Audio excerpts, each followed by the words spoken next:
This production is sponsored by The Good Estate Agent. With an average turnaround time of 3 weeks, if you want your house sold quickly, then contact Stefan today on 01942 356 577. Quote Super League Raw for 33% off.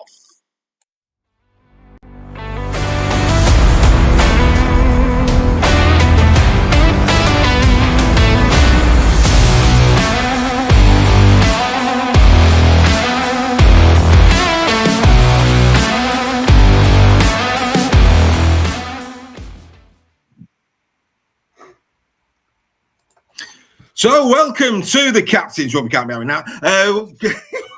Welcome to the Captain's Run on this Thursday evening, 6 p.m. With me on debut on Captain's Run is Gregory Nixon, all the way from Liverpool. How are you, Greg? I'm very well, thank you. How are you? Very well indeed, sir. Very well indeed. And of course, as always, Mr. Sale. Good afternoon to you, Mr. Sale. Good afternoon, everybody. Good afternoon indeed. Round 3, just moments away. Looking forward to this. Should be a great weekend of Rugby League. Thank you, everybody, of course, for tuning in. As always, right, let's get straight to it. The Captain's Run. We don't mess about. We know that. Let's get into game number 1. This kicks off tonight. It's Hull KR taking on the Salford Red Devils. Of course, we spoke about this at length on Tuesday evening on Super League Raw Weekly. But these are the key stats going into this game. As you can see, history favours the Robins. 11 wins since 2007 to 4 to the Red Devils. That is actually at Craven Park, by the way. That's Craven Park. The form guide, of course, 2 wins, albeit they've had to work for him of the Robins. 2 wins for them. The last 5 in Super League, 3-2 in the favour of the Robins. 2 wins for the Robins in the last 2. They've had to work for him. 2 losses for Salford. We won't talk too much about that. As expected, the tries, 6-1 at the moment. Tackle efficiency, favouring KR. Conversion rates, 100% for the Red Devils, 57.1. That's surprising when you consider Reece Martin's there this season. And then penalties, 10-14, chaps. Greg, we spoke about this on Final Whistle. God, I'm getting on me. Shows on weekly. We spoke about this. We all seemingly think that KR should get over the line on this. Having looked at those stats, comfortable with your prediction? Yeah. I think I predicted a comfortable win for KR, and nothing I see there will change my mind. Salford had a decent team out on Saturday against Leeds, and Leeds were too strong for them. I think Hull KR will be too strong for them this weekend as well. Yeah, Steph, again, when putting these things together, we all said that, the cherry on top for KR was going to be Reece Martin. 57.1% conversion rate thus far this season. That's a shocker, isn't it? Yeah, it is, and surprising. But obviously, we're only 2 games in. I'm sure that percentage will go up. I think the key one for me in this game, Dave, is who's going to play halfback for KR. Is Tyrone May going to come back in? It looks like he's back in the squad, which is great. Are they going to move Litton there? Are they going to keep Hiku there? I think there's so many different combinations for KR, and I think that's going to be critical in terms of where this comes out. And obviously, Salford are going to be looking for a much improved performance than what they put in against Leeds.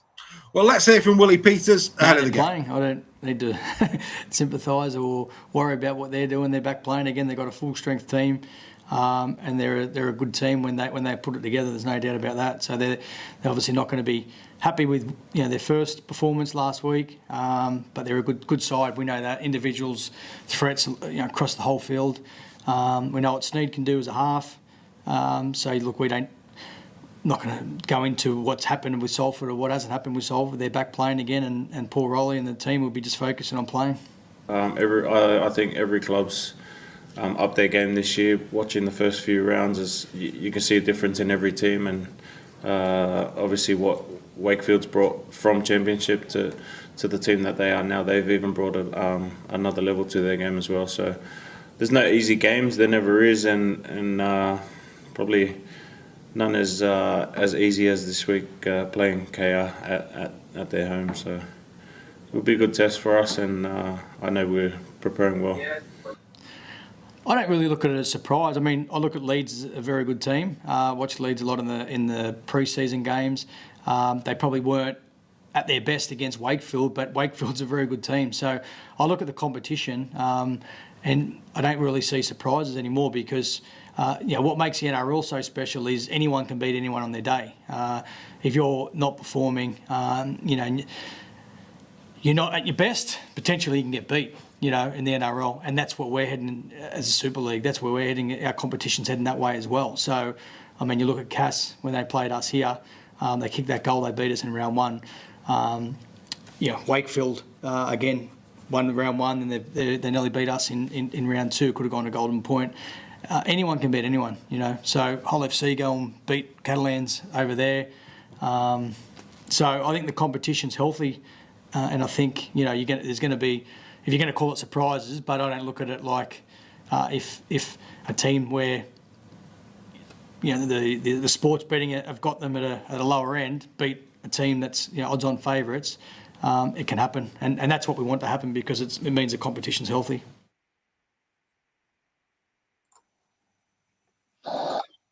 Great interviews there, Kristen Inu, of course, for Salford Red Devils as well. And, I echo that in terms of Greg. The competition is in a great place, and Willie Peters not taking anything for granted. He's probably expecting a better Salford. I think he is. Yeah, I think he is expecting a better Salford. And he, he's right. What he said about Wakefield, they've come up with a great squad. I think Inu said that as well, that they're going to add to the competition this year. So he spoke a lot of sense there, and it's good to see that he isn't getting carried away. They've had a good start to the season, and this it'll be a test. I think it'll be a test for KR. And going back to what Steph was saying, as Willie Pete, as he was saying there, that the key is Sneed to Salford, and going back to what Steph was saying, that'll be interesting to see who KR put there. I think Lytton may get the nod. Well, I've got 1 second on that because we've got something coming. But Okay. So in terms of Steph, you hinted at this, I think, throughout the week and you were very forceful on Round Unpack that look, Salford need to get their act together now. They've got the full team out, and Willie Peters went there, didn't he? Yeah, absolutely. And this is, as strong a side really as Salford can put out, isn't it? I don't think there's many. Looking at that squad list there, I think Joe Sherricks is the only one that they put on there that won't be in. Correct. Because of his ban. So there's no excuses for Salford. There's none of this, woe is me kind of stuff mentality. They need to put in a performance here. They've got brand new ownership. They should be looking at all the positives for me now, Salford, and that will come as long as they can put a decent performance in against KR tonight. Well, of course, there's a man there at number 19, Danny Richardson. We're going to go there in a moment. It is an interesting one, though, for you fellas. Just get this one in your head. The last time that Mikey Lewis was missing for the Robins was all the way back in round 8 at the Catalan Dragons last year, and they lost 36-6. That's the last time that they were without Mikey Lewis. Anyway, but yeah, I cut Greg off, and I cut Greg off for a reason. I think they've got to give Richardson his head. The whole point of bringing Danny Richardson into Hull KR was for times like these when they needed a halfback. We saw Richardson, all three of us, at Huddersfield for the opening game of the season. And Danny Richardson had a stellar game for Huddersfield against the Wire. He kicked well. He was really, really good. So for me, I think he's got, Tyrone May, is he fully fit? Is he not? I think he's got to go with Richardson, and if he does, that could be a key appointment. You can see here how he fares against Sneed. Both of them have played one game. Okay, so it's an absolute contrast. Sneedy 240-20 is absolutely outstanding. We know that Sneedy's got a really good all-round kicking game, but for me, Danny Richardson has to be given his head for this one, Greg. And you make a good point. Yeah, you do. Why bring him back? I was just impressed with the way Lytton kind of slotted in that position or at the weekend. And Sneed is a class apart, isn't he? He's a class player. He's showed his class over the years. It'd be an interesting battle if those two go up against one another, I've got to admit. Yeah, well, you can see there the kicks in general play. That was where Danny, for me, was exceptional against Warrington. He did put Warrington in, really bad positions in terms of coming off their own line. His general kicking play, while his attacking kicks was only one, it was I mean, on that day, as good as Sneed, he was putting Warrington in corners, Steph, wasn't he? Yeah, absolutely. And I think, halfbacks, especially English halfbacks, are a commodity. They're very hard to come by. And like we've said, why recalling from Huddersfield if you're not going to play him? I've got a funny feeling they're not going to. I think they're going to put Lytton in the halves with May. And if May doesn't play for whatever reason, I think they'll go with Hickey, just have what they perceive to be the strongest 13. Which, if they do that, I think would be a massive mistake. I think if you've got a natural halfback there waiting, you give him his chance, because why sign him in the first place if you're not going to give? The whole point of a good coach is when your opportunity comes about, you go in and you take it. And so if they're not going to do that for Danny, then I think that's just, you may as well release him now if they're not going to give him his chance when you've got a player in that position that's gone down. Huddersfield attacking, mate, based on his first outing at the John Smiths. For me, let's go there. Mickey McAlorum, yellow card, first game of the season. For me, if you're right, Steph, that would mean Bill Leyland and probably Mickey Mack in rotation for the hooking role. And I'd like to see Bill Leyland. I would rather them do Richardson in the halves, Lytton and Bill Leyland, and actually Mickey Mack dressed down a little bit. Well, that's what I'm saying. I'd like to see. Yeah, if the top coaches, what they will do is if someone, like, say the mistake that McLaurin made, Mickey Mack made, that to me is a drop in. He put his team under pressure. And you've got someone, again, it's similar to Richardson. Bill Leyland, we all know he's a talent. Now's your time to step up for me as a coach. And I would say to them, here's your chance, lads. We're playing a Salford side that were, looked weak last week against Leeds. What an opportunity for these lads to come in and make their debut, for OKR. And I would be giving them their opportunity. And I think that will motivate the rest of the team as well. It's going to be a fascinating fixture. Kicks off tonight, 8 p.m. Round number 3 underway this evening. Make sure you are in the group chat for the Watch Along Live. The Watch Along Live has been set up for this evening already, so make sure you get yourselves in there. Right, let's move forward to Friday's fixtures, starting at the LSV as the Catalan Dragons come to town. And this is an intriguing one. You can see there, Super League history at the LSV. 3-1 the Dragons. There's an interesting stat for you, ladies and gentlemen. The Dragons have got a very good record at the LSV. The last 5, 3-2. The last 2 have gone the way of the Lee Leopards. They won both last season. Form, 2 wins, 2 losses, go head-to-head. Try scored very even. Tackle efficiency, better for the Dragons. That's interesting. Conversions, poor for both sides. It's got to be said early doors, but let's not forget the conditions at Lee on Sunday probably detracted a little bit from their potency in terms of kicking for goal. And then the penalties, 10-4 in the favour of the Dragons, Greg. They will have to be better than that.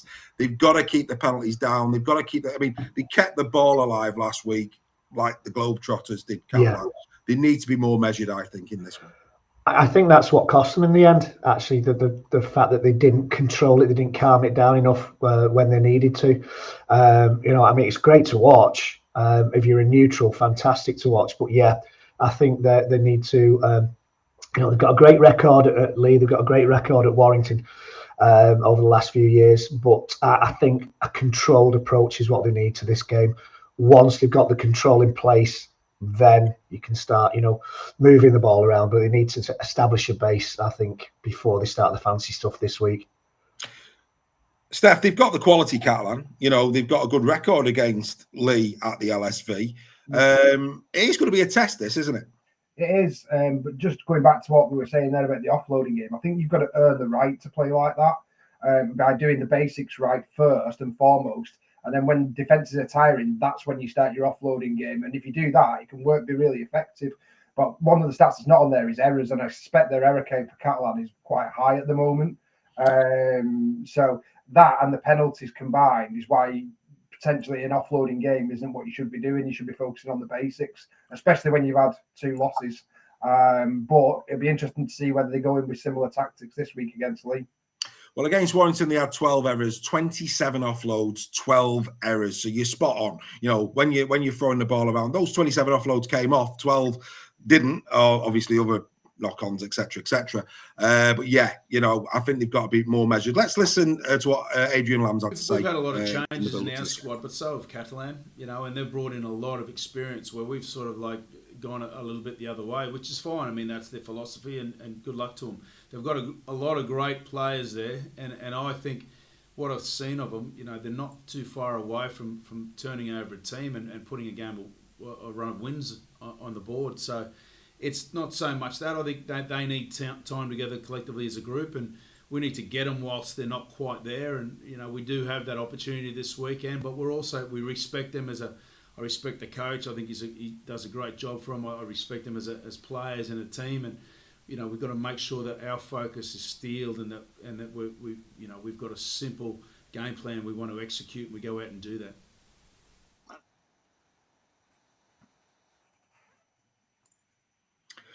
So Adrian Lamb there showing great respect to the Catalan Dragons and under pressure coach Steve McNamara. We must say that here on Captain's Run this afternoon. Just move your badge for a moment. I'm sure you'll forgive me for that, Mr. Sale. Just so we can see Mr. Armstrong's name. He is there. In terms of the squad, as strong as they possibly can be at this point in the season, we know that Lee's got a couple of absentees in the likes of Charlie and McIntosh. But that said, I think Bailey Hodgson and Keenan Brand have done very, very well. And we've got to give them due respect. They're certainly doing a good knock without question. Of course, the big blow for Lee week on week is Frankie Holton, no doubt. That is a massive blow, both defensively and in offence. That guy for me, absolute class. Mr. Hughes has got to step up because Jack for me. He's a bit hit and miss. I'm just going to say that. So he's got to step up if he's going to get that starting position. As for the Catalan Dragons, never back. He is in the squad. You heard there, Greg Lamb talking about age and experience over what Lee have done this year, which is the back in the youth, the likes of Hodgson, the likes of Badrock, the likes of Keenan Brand. And also quite youthful imports as well, and the likes of David Armstrong, young lads. They're not seasoned pros by any means. Catalan have gone the other way. They brought in a wealth of experience. Your thoughts on that? I mean, it's jeopardy for Steve, isn't it? Because there's no hiding place for Steve McNamara. These are seasoned pros. They are, and when you think of the quality of players he's brought in, Luke Keary for one, Kotrick, the players he's brought in are class players, and they will have to start finding. There were moments on Friday when they looked like they were going to gel. As I keep saying, especially when DaCosta was on the pitch, they looked like they were going to gel and they were going to actually come back and beat Warrington. But it's a really good point. At what point do you need to start throwing some youth in to get that enthusiasm and that pace back into the team? Not saying that Catalan are a slow team, but Armstrong, and he showed his pace at the weekend. So it's a real good point, and the pressure's on McNamara, I think, and will slowly start to build if they don't start getting results soon. That they've lost. You've got to remember as well that Catalan have lost a few players over the winter break too.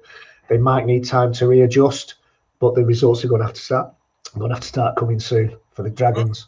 And a lot of eyes will be on Garcia at hooker. He's obviously been shifted there to allow Partington to play at loose forward, and Ollie brings a lot of quality in terms of his defensive work. We saw Kotrick growing the game against Warrington, Steph. Remy Smith back as well. And Amachula Guerre with his brace against Warrington.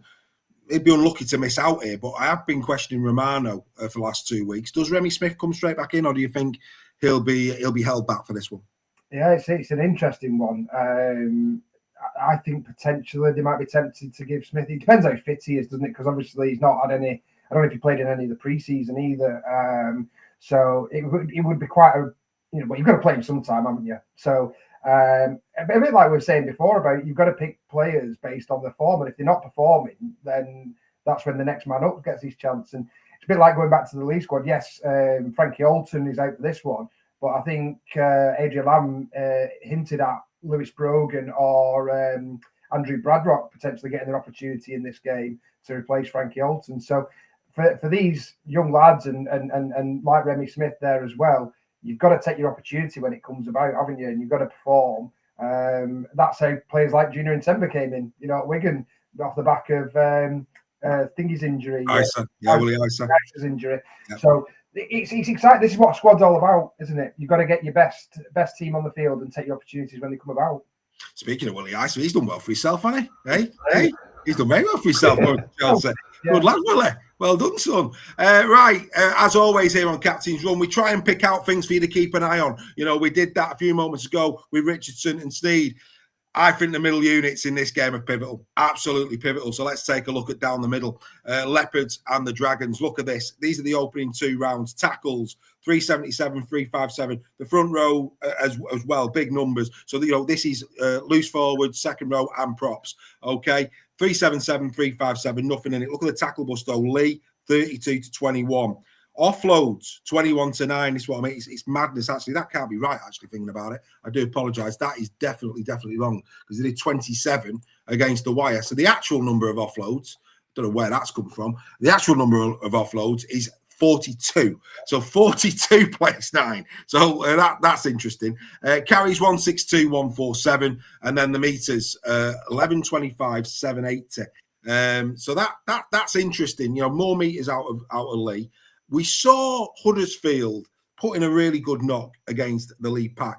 Catalan are bigger again. They are bigger again. If we go back just quickly to the squads, you know, you're looking at Pangai Jr., you're looking at Julien Busquet, you know, Sims, we know he can pack a punch. Elliot Whitehead, you know, his reputation goes before him. Partington, Neverett's back on the bench. Desiree, we know he can pack a punch when he's on the field. So there's no doubt about it. The middle will be tested. That is key. No Penne, of course, for the Lee Leopards. No Frankie Holton for the Lee Leopards. Often the games are won down the middle, boys. Greg, can the Dragons get on top down the middle and create the space wide? They certainly can. There's no reason why they can't, given the size of the pack. You know, Pangai's a beast of a man. So there's no reason why they can't. I think the Lee pack have got to stand up to them and have got to head them up straight away this time around. And as Steph was saying, as I was saying, cut out the crazy offloads. And you know, they could get a foothold in the game. I just think that although, you know, Catalan's pack is heavier, I think if the Lee pack holds its own and then starts creating the space, I think Lee have got more of a pace out wide than the Catalans have. With that youth that they brought in. But yeah, there's no reason why the Dragons can't, you know, the pack can't win the game for them this weekend. Is this where the game's going to be won and lost, Steph, do you think, down the middle? I think potentially. I mean, if you could just throw those stats up again, Dave, for us. I'd like to make a point on this because a lot of people have said how lightweight Lee's pack is, you know, losing O'Donnell, Asiata, and Amone. If you look at these stats compared, everyone would say that Catalan have got a big pack and they're probably going to bully Lee up the middle. Lee have made more tackle busts, they've made more carries, they've made more meters in the forwards. So that to me tells a story of a pack that's going to be lightweight for this one. So I think yes, it's critical in this game. If Lee can dominate a massive Catalan pack, that'll be huge for Lee. But that's if buts and maybes. That'll be where Steve McNamara, this is where it comes back to where I was saying about the basics, right? And for me, they've got to use these forwards and just to make the meters and not do any crazy offloads like they did against Warrington. And I think that'll be more effective against Lee if they do that. But obviously, that's up to Steve McNamara as coach to how he wants to play this one. Fascinating stuff. I think whoever wins that middle battle, we know they've both got a strike on the edges, but I think that middle battle, especially for the first 25, 30 minutes of this game, will be very, very intriguing indeed. Looking forward to this on Friday night. And of course, we've got another game on Friday night as the Huddersfield Giants welcome Hull FC. Fantastic. I said it on weekly. I'll say it again. Wonderful fairness. Absolutely wonderful. Looking forward to this one.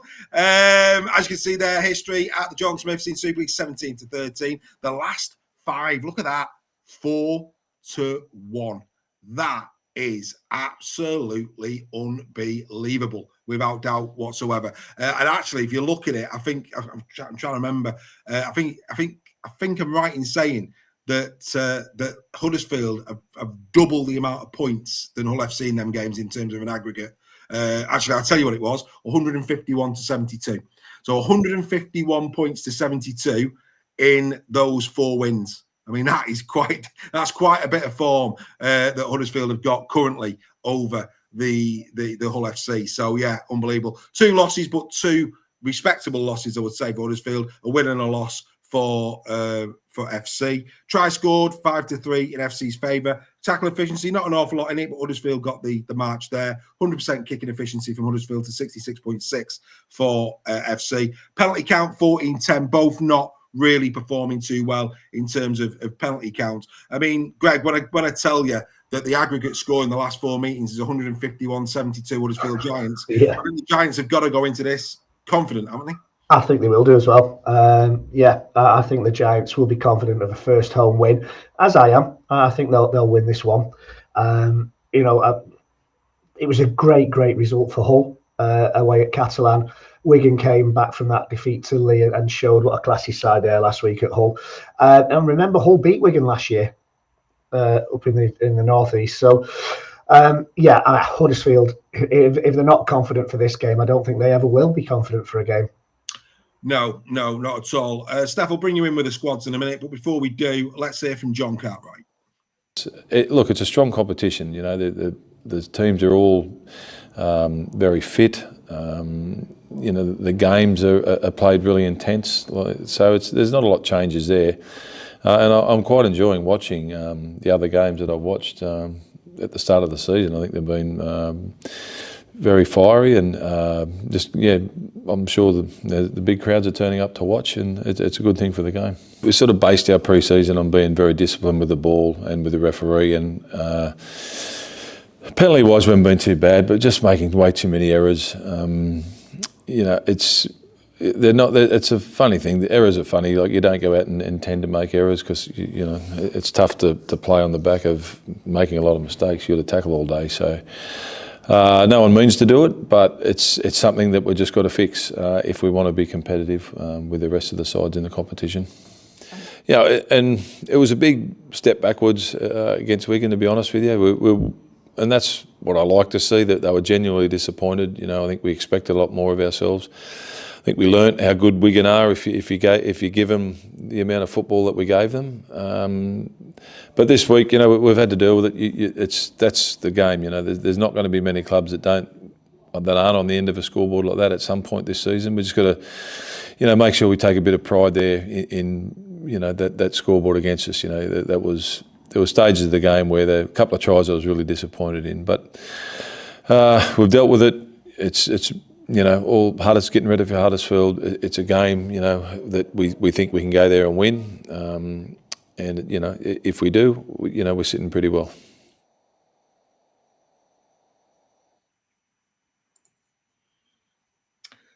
So there you go, John Cartwright.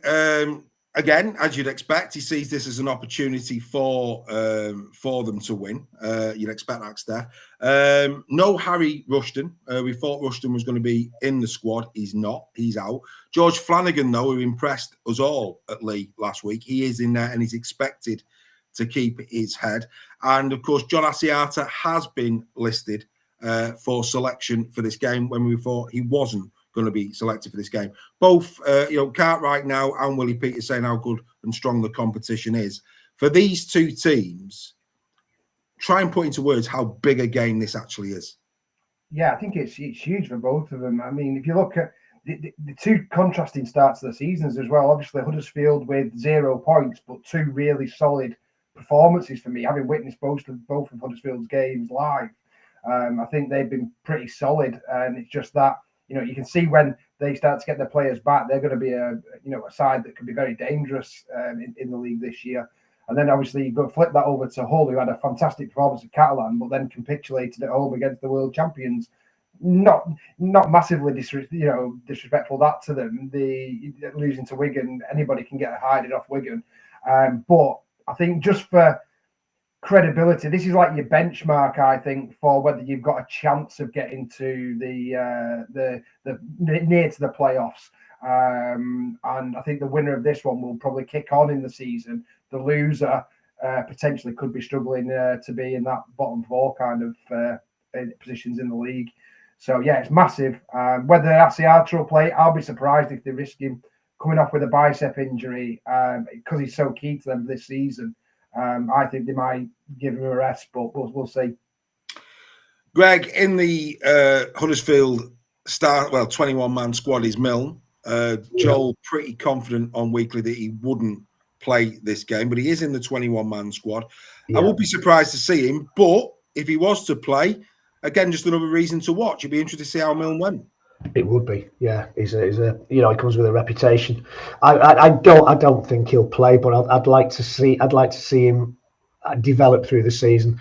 I think he could, if he gets settled in the side, I think he could be one that Huddersfield Giants fans will love to watch, and opposition fans too. I think this might be a game too soon, personally. Yeah. But I'm not the Huddersfield coach. No, absolutely not. I just want to see Ollie Wilson back up. I thought Wilson was outstanding last week. Yeah, really he was. Happy for Ollie Wilson. What a performance! Is that his first try in Super League?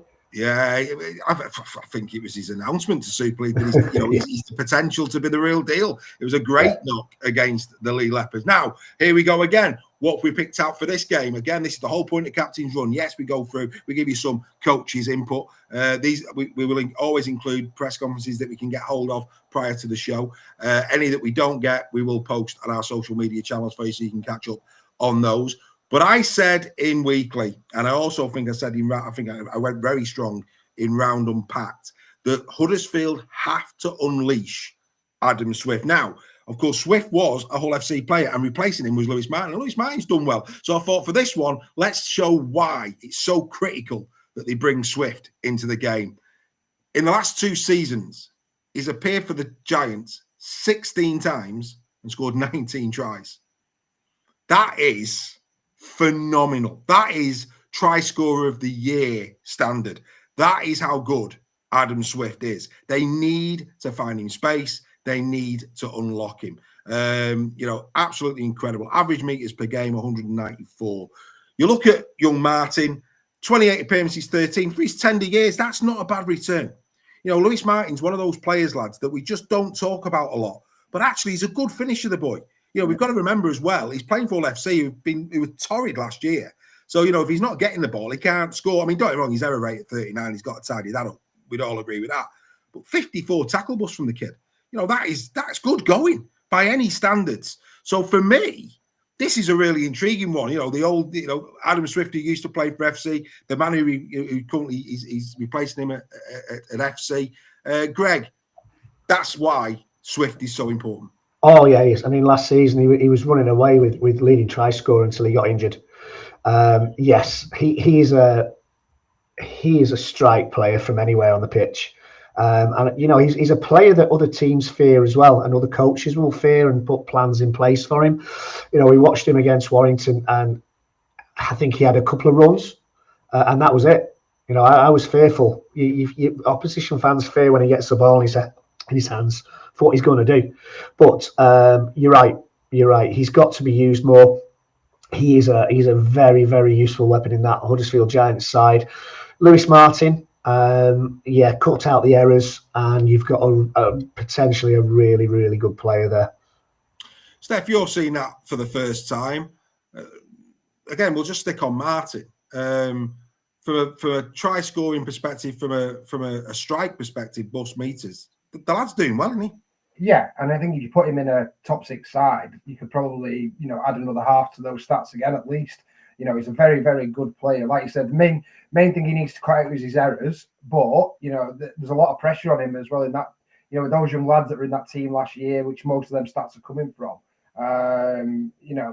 He's done pretty well. So it is going to be an interesting battle, this. And I think going to the Swift conversation against both Warrington and Lee, I think the opposition wingers, I forget, was he against Thulis? For Warrington. It was against Thulis against Warrington, yeah. Yeah, Thulis against Warrington and Keenan Brand for Lee. I think Lee and Warrington dealt with him really effectively. And I don't put that down just to good defence from both Lee and Warrington. I think the way that Huddersfield attacking, obviously he had Easton Masters on his wing, where a lot of those assists were coming from last year. That's gone now. And like you mentioned with the Gagai crabbing across the field, I don't think when you've got a strike weapon like Swift, you've got to adjust your plays so you can get the most out of him. And I don't think Huddersfield are doing that at the moment. So if I was Luke Robinson, I'd be addressing that in the video analysis and seeing how we can get our star player more involved in the game. Well, we'll find out later who your try-scoring bets are this week. But if I was a betting man, ladies and gentlemen, something tells me Adam Swift this weekend might not be a bad little punt. I think he would perhaps. And Steph hasn't told me who he's picking yet either. But I'll just go a little bit early and say I would be having a little look at the value in Adam Swift. I think this could be the game where he gets his 2025 season up and running. Fascinating game, I have to say. This is probably the one I'm going to watch on Friday night, and that'll surprise many with Lee against Catalan. But I just think this is going to be a fascinating game. I really do. So if I'm saying this is the one I'm watching, that tells you a little bit of something. You should be able to record the Lee one, though, because Lee one's the correct thing, isn't it? So yeah, exactly. Yeah. Yeah, if you've not got Super League Plus, you've got to watch this one on the red button at Sky. And as Steph rightly says, record the League Catalan game. That way you can watch both 80 minutes at the leisure of your own home. Right, we move on. Fantastic stuff. Looking forward to that one. To this one, Steph said in weekly, Saints' first real test of the season. Hard to disagree with that. But history is not on Wakey's side. 21-5 in Super League in the favour of Saints. That's not surprising. 4-1 the last 5 involving these two sides. The form, though, like I say, we've got to give Wakey a lot of credit. They have been really, really good this season. A win and a loss. 2 tricky starting fixtures. This is the third. 3 really tough starting fixtures for Wakey, and they've attributed themselves well. And don't forget what we said on weekly. At the moment, their for and against column is 0, which again is testament to the way they've started their season. Try scored 24 for Saints after 2 rounds. It's just ridiculous. Like you say, hopefully they've got a stronger challenge this week. But this is the interesting one. Look at tackle efficiency. Saints, really, I'm just going to go there. 2 cakewalks, really. So when you look at their tackle efficiency, 93.7, and compare that to Wakey, who've been in 2 grinds at 92.6. Well done, Wakey, is what I would say. We're gonna see Saints defense potentially really put under its first bit of pressure in this one. Conversions 50 and 66. Again, the goal kicking this year not glamorous for anybody at this moment in time. Penalties 10-6. History favours the Saints, Greg. I think we all went Saints, but we gave Wakey a lot of respect on weekly. But this is rugby league. No Knowles. Bell's going to be coming in, we think, for Saints. Yeah. Can Wakey do it? Bell's a decent player, though. Like, he's a good replacement to have. You've got to take your hats off to Wakey. They've had probably as tough a start to their life in Super League as they're going to get. With the first 3 fixtures, you've got to take hats off to the way they performed. The 50% conversion rate hasn't helped them in that. But a great win at Headingley on the first weekend of the season. Can they win? Yeah, they can win. Will they win? I'm not so sure about that. I think Saints have had 2 very, very easy-ish games. The first game obviously was a bit of a non-contest. KR will be hardened. They'll be match toughened. They've had 2 real tough games. I just think Saints will have that little bit too much for them in the end. Fair enough. One thing that's interesting. Can I just interrupt you there, Dave? I've got to get off, so I shall see you all soon. All the best, Greg. Thanks for joining us for the show. Thank you. Greg today off now to do his day job. Me and Steph will, of course, take you through. And Steph, coming to you. One thing that Wakey may have here is we know that Bellevue's intimidating. If they can fill Bellevue again, because they play their part. They played the part against KR. They really did. They can do it again here, can't they? The fans need to turn up in numbers and really get behind the team. Yeah, absolutely. I think that they will do. I think it'll be sold out again. I think Saints, they took 1,500, I think, to Castleford last week. So there's no reason why they won't travel in those kind of numbers again to Wakefield. It's very similar in terms of distance. But yeah, the atmosphere has been fantastic for that first game. I'm hoping that they carry on, which I'm sure they will. They'll replicate what they've been doing, make it a real cauldron. And I think if you can get a couple of early tries in this one and that crowd can really get on top, that could be the warning signs for Saints. I do still feel, for me, Saints will just have a little bit too much for them, but I wouldn't be surprised if it went the other way. And I've gone very close. I've gone Saints 1-8, and I think it could be as close as a penalty or even a golden point. This one. Well, let's hear from Paul Wellens ahead of this one. Yeah, I'm happy with where we're at, but also I'm challenging the team for more. We as a coaching staff, I've identified this week a few areas that we feel we can improve on, and we'll look to make those improvements. I've been going to Wakefield as a player and a coach now for 25, 26 years, and it's never been easy. So we're not expecting it to be this weekend either. The ingredient to win most rugby league games is to be dominant through the middle where you can, and we've got a middle unit here that we have a lot of confidence in that they can go and do that. But every week's a challenge in earning the right to play. Wakefield have shown themselves this year they can do it tough through the middle, but also they can move the ball on you and make it very difficult. So there's a balance to be had, and they're striking that balance really well at the moment. Ollie Pratt was the best player on the field, to be honest. Everything he did today, his ability to beat people was phenomenal.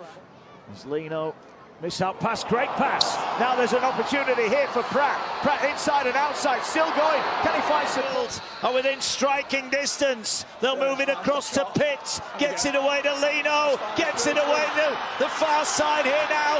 Is Pratt going for the line? Can he get it down? He has! He has been outstanding. Oliver Pratt scores. And Wakefield are a kick away from possibly sending us a golden point again.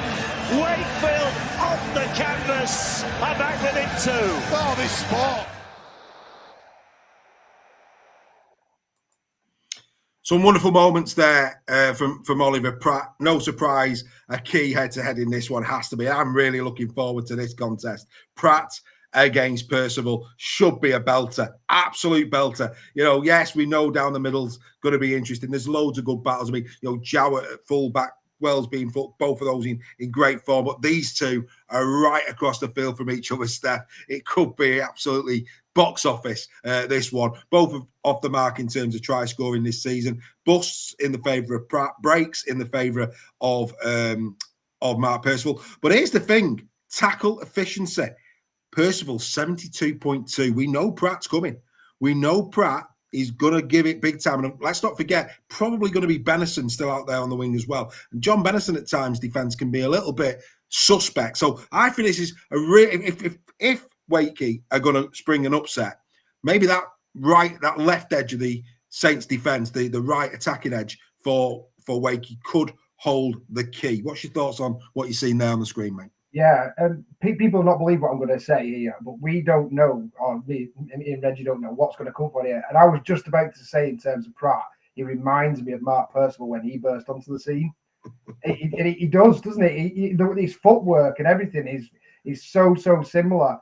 But so yeah, it's going to be a really intriguing contest. This one to see how it's like master and apprentice for me, isn't it? This one. But yeah, I'm surprised at that tackle percentage by Percival. I didn't think it would be as low as that. And that's something, everything now, these coaches, the amount of stats that they get, they will be looking into stuff like this. Don't get it wrong. And I would be 100% looking at that, saying we need to put some kicks on him. We need to put some pressure on him. If that's his tackle percentage this year. Absolutely.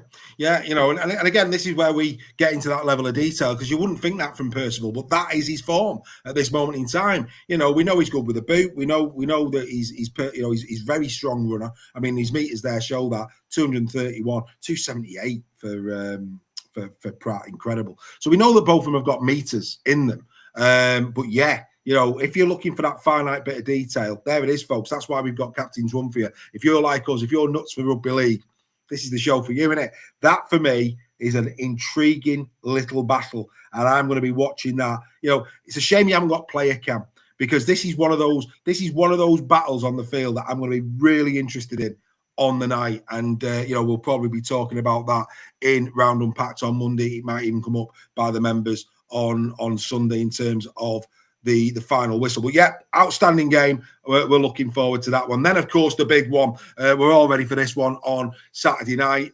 Get your flags out, get your wieners in, get your sliders in, make it an American night in your house. Maybe a bit of a Philly cheesesteak sandwich. I don't know. Do what you want. Go and enjoy yourselves. But here we go. Captain's run, head-to-head, Wigan against the Wire. 45-27 in Super League history. Last 5, 4-1 Wigan. But let's not forget that last one was the demolition job that Warrington did on Wigan at the Brick last year. An incredible performance. Who can forget Aaron Lindop tiptoeing his way to the try line that night? And if you remember, I think Holroyd had a storming night that night for the Warrington Wolves. Form, a loss and a win for Wigan, 2 wins for the Wire. On that point, Wigan won't want to go 2 losses behind to Warrington this early in the season, will they? No, definitely not. It's going to just be an ace game. This isn't. I can't wait for all the razzmatazz. I've already seen some of the social media stuff that's going about, and it looks like it's the build up to this one's everything that we expected. It's probably one back at you, Dave, in terms of this one. What do you think in terms of the build up and how everything's gone so far as a Warrington fan's perspective, which you don't often get asked? No, I don't. I think as a rugby league and a Warrington fan, I think it's fantastic. You know, what we're seeing is a lot of media attention on the sport. You know, forget the shirts. It's media attention on the sport, and that is wonderful. You know, not just the Warrington and Wigan lads. You know, I've saw Jodie Cunningham in an England shirt, you know, in Las Vegas. Wonderful stuff. So this is what it's all about. It's about marketing. It's about giving our boy. This is what Super League Raw was developed for, to put a platform in, you know, and at last, you know, we're seeing I think because it's Vegas, it's kickstarted a little bit, Sky, in terms of, come on, you've got to do something. Don't know about Brian Carney, though, in an Elvis suit. And that's where, for me, why? Yeah. Why? You know, and that again cheapens the sport. So, you know, there's pros and there's cons here. I think the players are doing a lovely job. I think the shirts look amazing, especially with the backdrop of the neon lights and all the rest of it. We know the production value on the night is going to be incredible because it will be an NRL production, no doubt about that. This isn't going to be a Sky presentation. This is going to be an NRL standard presentation, or at least I hope it will be. Yes, it might be our commentary team, but I'd expect the pictures will be courtesy of the NRL. I can't see Sky going over there with their own cameras when they can have an NRL feed. And I hope they don't, because what we know about the NRL is the way they cover a game of rugby league. It's an event, and they do it so well. So yeah, it's wonderful. It's wonderful for the sport. You know, it can. And the only thing now that we desperately need is a game as close as those stats. Because I mean, again, you look at the tackle efficiency, nothing in it. You look at the penalties, nothing in it. You know, these two teams have the capability of going toe to toe for 80 minutes and giving us a spectacle. And if that is produced, if these two teams can produce that, then all of Super League should celebrate. Every single team should celebrate because they're representing Super League. Forget your colours in this one. Just sit back, watch it, and hope and pray like we do for the good of our sport that these two sides deliver a game for the ages. Because if they do, that's going to be more people interested in Super League, more potential financial backers interested in Super League, the NRL potentially putting the money where their mouth is. There's so many positives that could come out of this game. That, for me, now is the key. Razzmatazz, fantastic. They're doing a great job. Brian Carney, put your suit away. That has got no place for me at all. It's cheapened it. And that is really annoying me today to see that. Need that. Yeah. No, it's very, very interesting. I'm very similar to you, mate. I think we obviously celebrate the positives, and I think this is just going to be such a big event for Super League. And fair play to Wigan and Warrington for, you know, really buying into it. I think both club social medias and everything's been really good on it, and I just hope the game lives up to the build up, which I'm sure it will. Well, let's hope it does. Let's hope it does. It's going to be a great evening. Really will be. Right. Let's go to the where I see this. This is where it's at. It's the deadly combos. This had to be where we go. You know, this shouldn't surprise anybody. Field and French, Williams and Duffy, fullbacks and standoffs. Again, just have to take our good estate agent off. In fact, I don't actually. Will I get away with it on the other side? Yes, I will. There you go. This is where it's at. This is where it's at. Both sides. I mean, look at it there. Tries 4-2 in Wigan's favour. Assists 6-2 in Warrington's favour. The bust, surprisingly, the way the Wigan Warriors 24-15. Breaks 3-2 to Wigan. carries, Warrington, more hands on the ball, more meters. This is the key to the game. It really is. Yes, the forwards are going to play the part, but what we're looking at here is that glitter, the glitter of these 4 players. And if these 4 players are on, we're in for a great, great game. For me, deadly combo is the right headline. It really is. I just hope and pray these 4 turn up and give us a spectacle. Well, I think because it's going to be a game of those kind of margins, Dave. I think with this one, I think whichever one of these 2 performs and links up best is probably going to result in being the winner.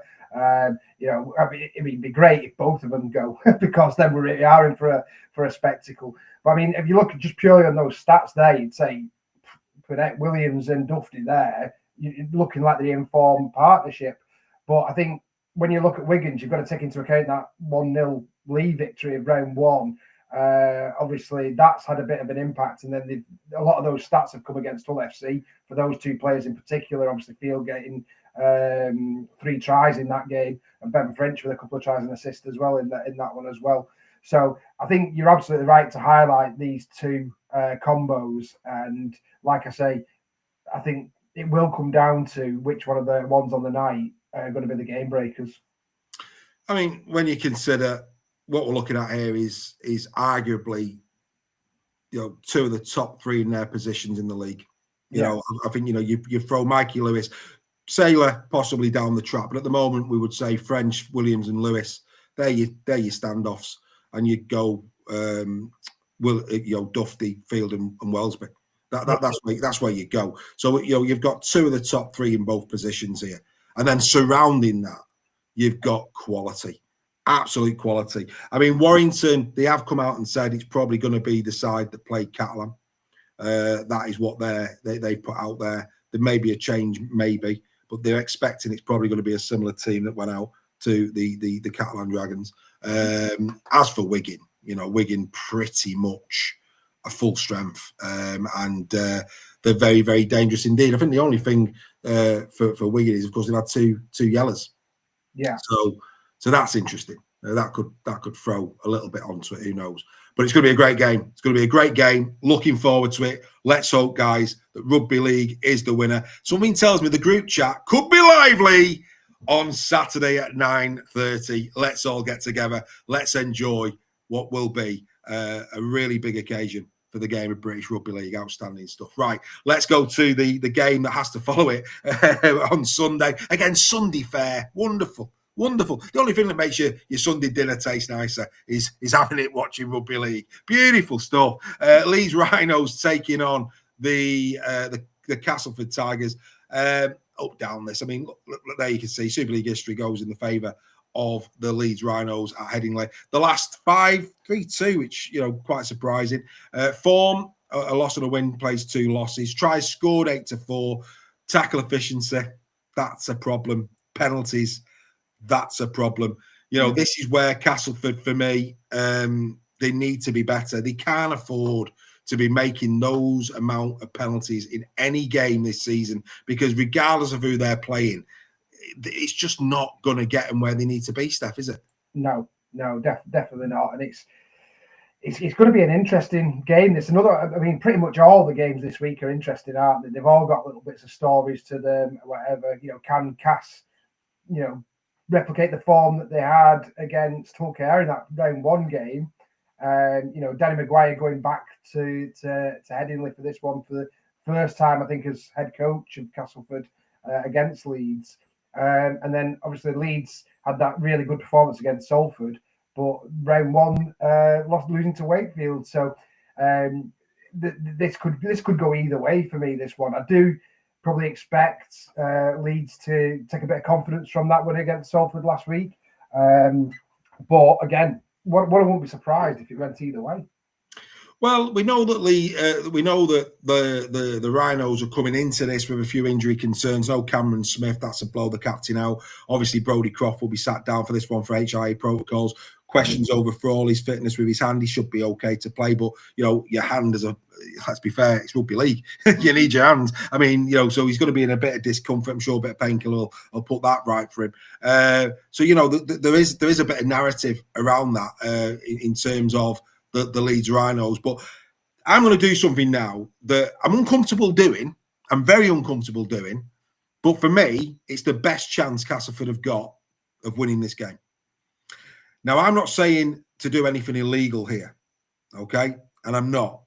But if I'm Danny Maguire, I'd be playing the odds. I'd be targeting these 3 players all day long. We've already seen that Bentley has started this season with a temper problem. We've seen that.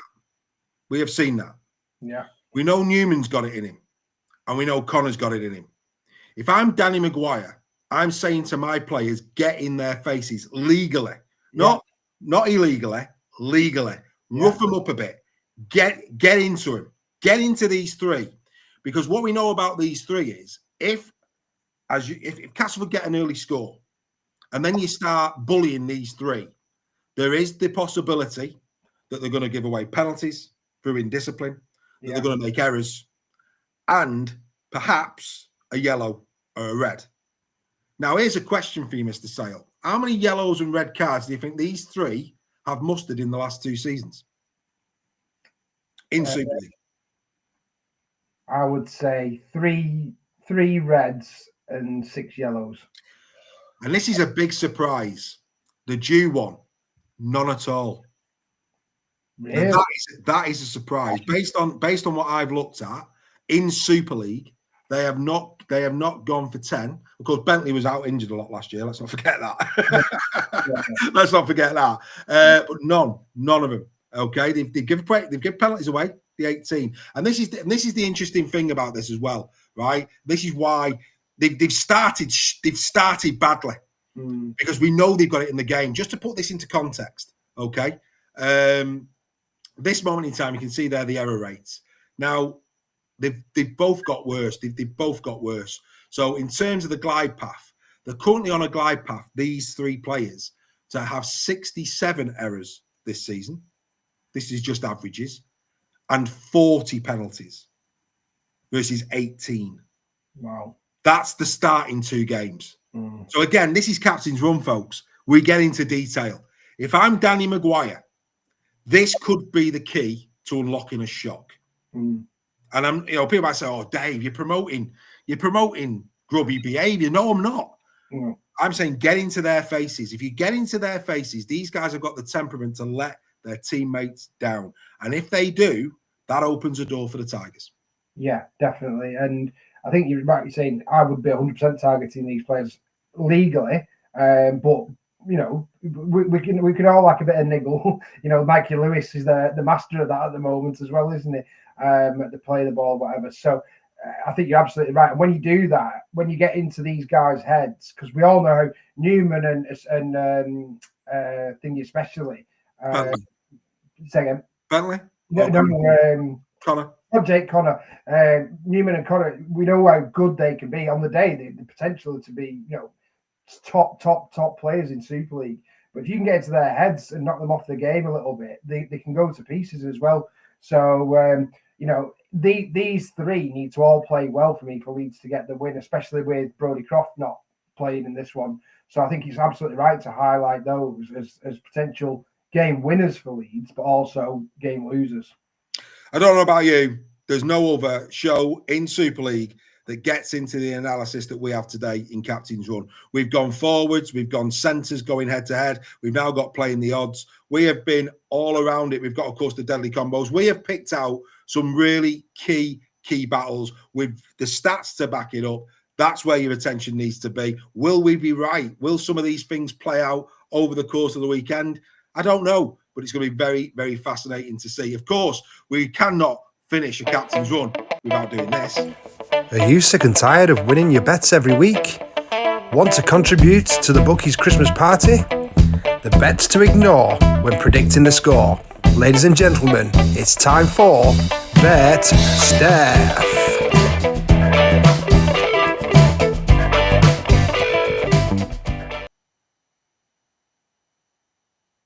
Yes, here it comes again. Time for a bit of Bet Steph. Of course, he did his 6-fold in weekly. Come on then, Mr. Sale. Who's your try combo this week? Well, I've had to go for the earlier games because the later ones aren't available on the players yet. So that's restricting me a little bit. So, but in the League Catalan game, I've selected Tommy Makinson. I think he's due. I don't think he's scored yet, has he, Tommy Makinson? No, he hasn't. No. So I think he's obviously, player of his caliber. He's due a try at some point, isn't he? So I have played, especially against the younger wingers at Lee in Bailey Hodgson and Keenan Brown. We don't see that one change at the moment.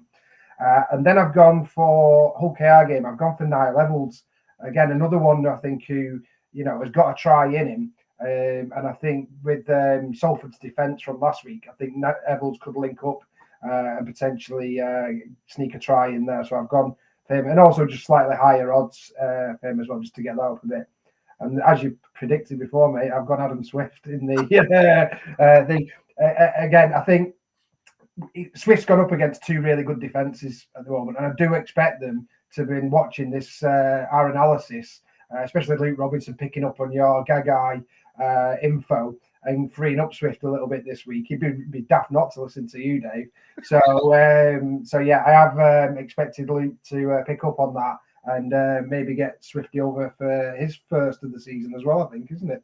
So, so if you go for those three, 17.39 to 1, which means if you bet a pound, you're going to lose a pound. But anyway, there you go. Outstanding stuff, mate. Yeah, do you know what? I think there's a bit of value there. 17 to 1, just over. Yeah, nice, mate. I do think Swifty.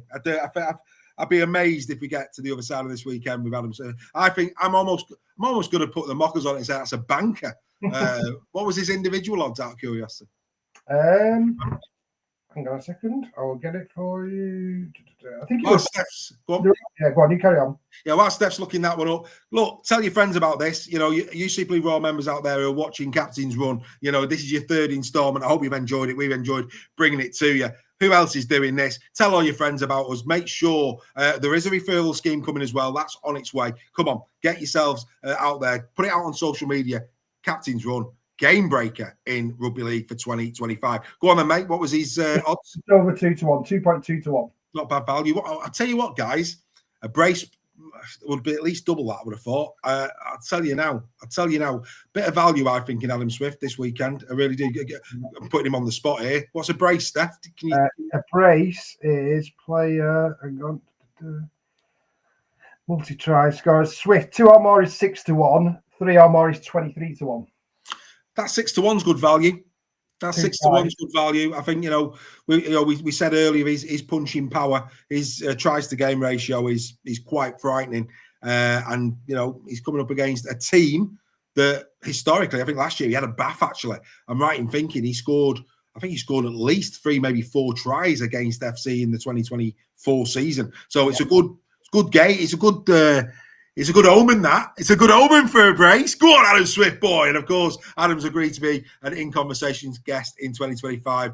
I'll look forward to that as well. Ladies and gentlemen, just over an hour. We try and keep these shows to an hour. We hope you've enjoyed that. It's fast-paced, but it's quality stuff. Mr. Sale, as always, sir, you are a little legend. Outstanding. We will be back for more Captain's Run this time next week. Enjoy round 3, everybody, and we will catch up with you on In the Sheds and, of course, the Final Whistle podcast on Monday morning. Bye for now. Bye.